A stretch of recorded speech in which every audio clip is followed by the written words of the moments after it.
ओम शांति। मकर संक्रांति के शुभ पर्व की आप सभी को हार्दिक शुभकामनाएं।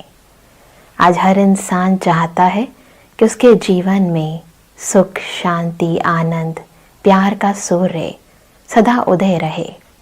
इंसान इसी के लिए हर दिन हर पल मेहनत करता है, पुरुषार्थ करता है, चाहता है उसके जीवन में कभी भी दुख और अशांति ना आए।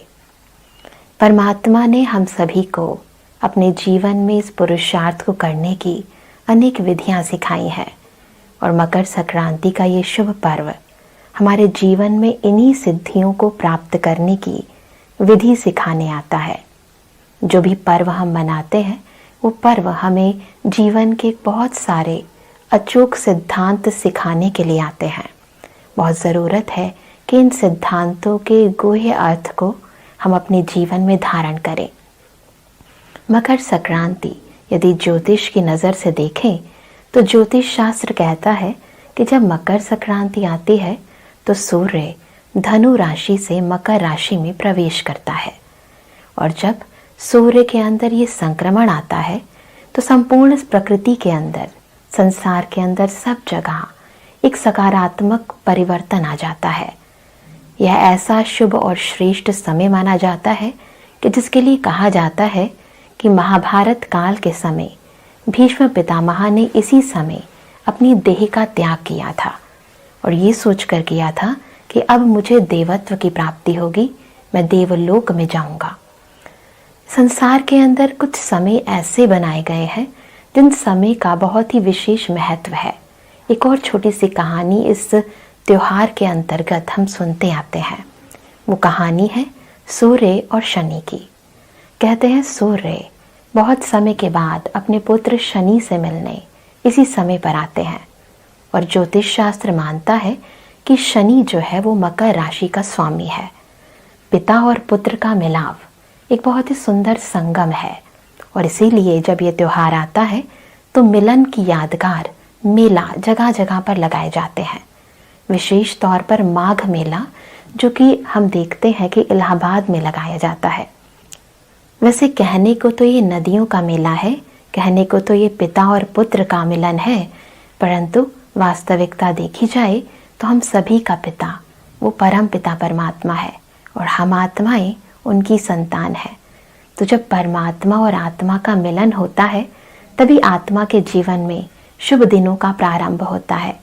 यानी आत्मा अपने जीवन के अंदर ज्ञान, सुख और शांति बहुत ही सहजता से लेकर आ सकती है जब आत्मा और परमात्मा का यही योग यानी राजयोग होता है। अलग अलग राज्यों में अलग अलग रीति से मकर संक्रांति का ये त्योहार मनाया जाता है। पंजाब में मकर संक्रांति से एक दिन पहले हम देखते हैं कि लोहड़ी का त्योहार मनाया जाता है। इसी तरह बिहार में, गुजरात में माघी के नाम से, खिचड़ी के नाम से ये त्योहार मनाया जाता है। हम देखते हैं कि असम में बिहू का त्योहार मनाया जाता है। ये त्योहार बहुत ही प्रचलित हैं और इन त्योहारों में लोग मिलते हैं, जुलते हैं, नाचते हैं, गाते हैं, एक दूसरे के साथ बहुत सारे गिफ्ट एक्सचेंज करते हैं। खास तौर पर हम देखते हैं कि तिल और गुड़ की मिठाई एक दूसरे के साथ बांटते भी हैं, खाते भी हैं और जलाते भी हैं। बहुत ही सूक्ष्म रहस्य है इन सभी चीज़ों का। वैसे यदि भौगोलिक रीति से देखें तो भी इस समय सारी प्रकृति में एक बहुत सुंदर परिवर्तन आ जाता है। यदि गहराई से देखें तो सूर्य इस समय उत्तरायण की ओर बढ़ता है और जब सूर्य की गति उत्तरायण की ओर बढ़ती है यानी भौगोलिक रीति से, क्योंकि भारत उत्तर ध्रुव की ओर है और यदि सूर्य उत्तरी ध्रुव की ओर बढ़ता है तो दिन बड़े होने लगते हैं, रातें छोटी होने लगती हैं। दिन बड़े होते हैं तो देखते हैं कि इंसान की कार्य करने की क्षमता बढ़ जाती है। हम देखते हैं कि प्रकृति के अंदर ही बहुत ही सकारात्मक परिवर्तन आने लगता है। चारों ओर पॉजिटिविटी का, उमंग का, उत्साह का, काम करने के अंदर एक दक्षता आ जाती है। आलस से, अलबेलापन, ये सब नकारात्मक वृत्तियां इंसान की समाप्त हो जाती हैं। संपूर्ण प्रकृति के अंदर, भूगोल के अंदर, इंसान की कार्य क्षमता के अंदर ये जो सकारात्मक परिवर्तन है, अंदर ये जो ऊर्जा का संचार है, ये हर एक इंसान के जीवन को प्रभावित करता है और न केवल हमारे कर्मों को प्रभावित करता है परंतु हमारी मानसिकता को भी प्रभावित करता है। और इसीलिए कहते हैं कि इस दिन श्री विष्णु जी ने दैत्यों पर विजय प्राप्त की थी। विष्णु जी ने दैत्यों पर विजय प्राप्त की, परंतु यहाँ वास्तविकता में देखा जाए तो सकारात्मकता की नकारात्मकता पर विजय है, समर्थ की व्यर्थ पर विजय है, दुख और अशांति पर विजय सुख और शांति की है। तो इस विजय का प्रतीक, इस सुख शांतिमय दुनिया का प्रतीक यह मकर संक्रांति का त्योहार बहुत सारे मैसेजेस, बहुत सारे संदेश हमें बताता है। हम देखते हैं कि इस दिन लोग आपस में तिल और गुड़ की मिठाई बनाकर एक दूसरे के साथ बांटते हैं। यदि सूक्ष्म अर्थ को देखें, आध्यात्मिकता की ओर नजर दौड़ाएं तो अति सूक्ष्म से सूक्ष्म तो आत्मा है, आत्मा के गुण हैं, आत्मा की शक्तियां हैं। जरूरत है आज इंसान को कि वो स्थूल चीजों का नहीं अपितु अपने सूक्ष्म गुणों का, शक्तियों का आपस में आदान प्रदान करे, स्वयं भी गुण धारण करे और दूसरों को भी गुण धारण करने की प्रेरणा दे और अपने ही अंदर जो सूक्ष्म कमी और कमजोरियां हैं, जो दुख देने की वृत्तियां हैं, उनको सदा के लिए जला दे। हम देखते हैं स्थूल रूप में तो सभी लोग अग्नि जलाते हैं और अग्नि के चारों ओर चक्र लगाते हैं, परमात्मा को सिमरण करते हैं और हम देखते हैं खूब नाचते हैं और गाते हैं। जब इंसान के जीवन के अंदर की कमी और कमजोरियां खत्म हो जाती हैं, दुख अशांति मिट जाती है, तभी इंसान सदा काल के लिए खुशनुमा हो सकता है। बहुत ज़रूरत है कि इस सूक्ष्म अर्थ को समझें। खुशियाँ और सुख हमारे जीवन में सदा काल के लिए हमें चाहिए। इसके लिए ज़रूरत है कि हम हर रोज़ अपनी सूक्ष्म चेकिंग करें, हर रोज़ अपने अंदर की गहराई से चेकिंग करके अपनी कमी और कमज़ोरियों को सदा के लिए स्वाहा करें, अपने पुराने संस्कारों को जलाएं ताकि हम सभी के अंदर नए संस्कारों का उद्गम हो। बहुत ज़रूरत है कि आज के दिन मकर संक्रांति के इस शुभ पर्व पर हम सदा के लिए अपने जीवन में ज्ञान सूर्य का उदय करें। हम देखते हैं कि इस दिन सभी लोग बड़े ही शौक से पतंग भी उड़ाते हैं।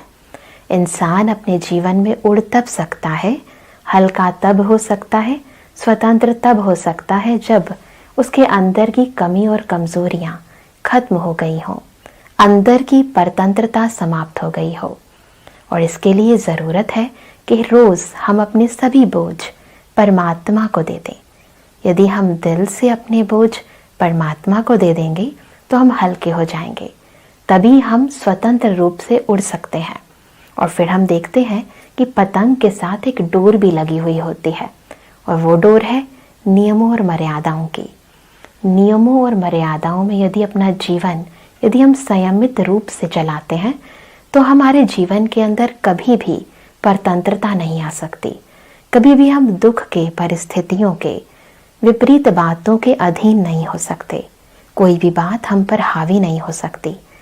मकर संक्रांति का ये व्यापक त्योहार सभी इंसानों को बहुत ही सुंदरता से प्रेरणाएं देने आता है। मकर संक्रांति के इस शुभ पर्व पर हम देखते हैं कि मनुष्य सुबह जल्दी उठते हैं, स्नान आदि करते हैं और परमात्मा को, खास तौर पर सूर्य को जल अर्पण करते हैं। बहुत ज़रूरत है कि एक दिन सुबह जल्दी उठकर स्नान करने से यदि इतने पुण्य की प्राप्ति हो सकती है तो क्यों ना हम नित्य स्नान करें। और यहाँ केवल स्थूल स्नान की बात नहीं है, केवल शारीरिक स्नान की बात नहीं है, परंतु आत्मा को ईश्वरीय ज्ञान का स्नान कराना है। यदि हम ईश्वरीय ज्ञान से सदा सराबोर रहते हैं, आत्मा रिफ्रेश रहती है, ईश्वरीय ज्ञान को सदा सिमरण करती रहती है, उसका ध्यान और मनन करती रहती है, तो हम देखते हैं कि इंसान के जीवन में कभी भी नकारात्मकता आ नहीं सकती, कभी भी कोई दुख अशांति की स्थिति, परिस्थिति आ नहीं सकती। क्योंकि देखा भी जाता है, इंसान मानता भी है कि इंसान जो करता है उसके अनुसार ही उसके जीवन में अच्छे व बुरे फलों की प्राप्ति होती है। क्यों ना मकर संक्रांति के इस शुभ पर्व पर हम प्रतिदिन केवल उस सूर्य की नहीं परंतु ज्ञान, सुख, शांति, आनंद, प्रेम के सूर्य यानी परमात्मा को सदा स्मृति में रख उनका आगाज करें। रोज परमात्मा को याद करें, रोज परमात्मा के ज्ञान से ज्ञान स्नान करें। क्यों ना ईश्वरीय सूक्ष्म भावनाओं को हम कैच करें, आपस में गुणों का, सुखों का दान करें। आज के दिन केवल हम स्थूल रूप से जो कार्य करते हैं वो तो आवश्यक है ही, परंतु सूक्ष्म रूप से भी यदि हम इस भाव और भावना को समझ जाते हैं तो ये सूक्ष्म भावनाएं हमारे जीवन के अंदर, हमारे अपनों के जीवन के अंदर, हमारे आसपास के वातावरण में, जीव जंतुओं में नव प्राण, नव सुख, शांति का द्योतक बन जाएगा। बहुत ज़रूरत है कि मकर संक्रांति पर केवल एक दिन के सूर्योदय की खुशी ना मनाएं, परंतु प्रतिदिन ईश्वरीय याद की अग्नि के अंदर अपने अंदर के सूक्ष्म विकारों का सदा के लिए संस्कार करें। जीवन के अंदर सच्चे और अच्छे संस्कारों का उद्गम होना यही परमात्मा चाहते हैं, और हम भी यही चाहते हैं कि हमारे श्रेष्ठ कर्मों के आधार पर हमारे जीवन में सदाकाल का सुख और शांति बरकरार रहे। इन्हीं शुभ भावनाओं के साथ कि आप इस मकर संक्रांति को केवल एक दिन का पर्व नहीं परंतु अपने हर दिन का बहुत ही सुखमय, शांतिमय और शक्तिशाली पर्व मनाएंगे, जीवन को सदा खुशियों से सराबोर रखेंगे। इन्हीं भावनाओं के साथ ओम शांति, और एक बार फिर मकर संक्रांति की हार्दिक शुभकामनाएं।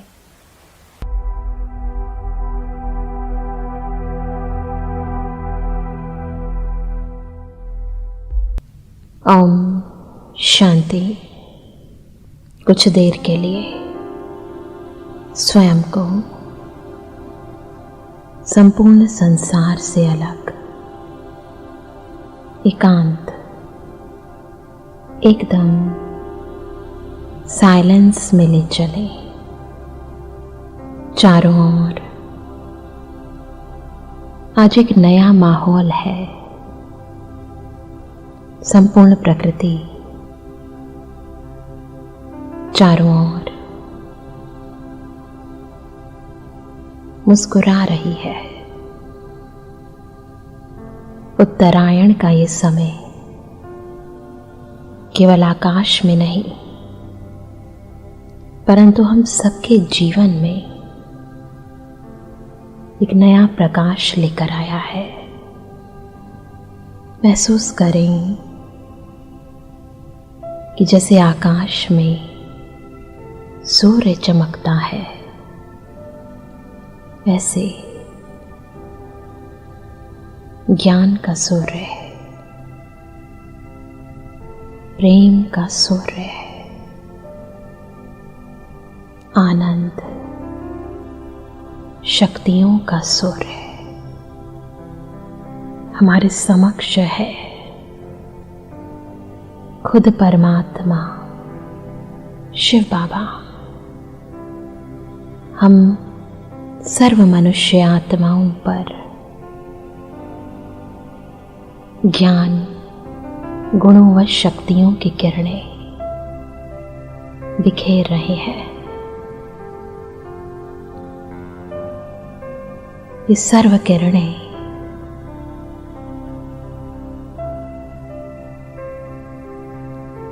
संपूर्ण संसार पर, सर्वात्माओं पर, प्रकृति पर, जीव जंतुओं पर महसूस करें इन फैलती हुई अद्भुत किरणों को, पतंग की तरह उड़ती हुई आत्मा की स्वतंत्रता को आज अपने मन के सर्वबोझ एक छोटे से पैकेट में डालकर उसे बंद करके परमात्मा को अर्पित कर दे। हल्के हो जाएं, एकदम हल्के। महसूस करें कि मैं आकाश में उड़ते पंछियों की तरह, इन पतंगों की तरह एकदम हल्के हो, निश्चिंत, सुखदायी स्थिति, स्वतंत्र स्थिति, कोई बंधन नहीं, कोई चिंता नहीं। महसूस करें कि आज के इस शुभ दिन पर मैं अपने अंतर के गुणों को, अंतर की शुभ भावना को, सर्वात्माओं के प्रति कल्याण की भावना को जागृत कर सबके लिए सब अच्छा हो, सबका कल्याण हो, सब सुखी रहे, कोई दुख ना हो। इन तरंगों को, इन भावनाओं को फैलने दे। किसी ने मेरे साथ कुछ भी किया, उसे माफ कर दे। अपने अंदर की कमजोरियों को गहराई से देखें और इन सूक्ष्म कमजोरियों को इन तिलों के माध्यम से अग्नि में स्वाहा कर दें। सर्व कमजोरियों को ईश्वरीय याद की अग्नि में स्वाहा कर दें, समर्थ बन जाएं, सशक्त बन जाएं। सर्व की दुआएं, ईश्वरीय शक्ति महसूस करें। हमारे अंतर में नव सूर्य का उदय हो रहा है। अंदर की वृत्तियां, मेरा दृष्टिकोण, मेरी स्मृति श्रेष्ठ हो रही है। ईश्वरीय प्यार का ये प्रकाश मुझे अंदर से पवित्र बना रहा है, शांत कर रहा है, अंदर की तपत को प्रकाशित कर रहा है, मेरे जीवन को, मेरे अंदर की ऊर्जा को नियंत्रित कर रहा है।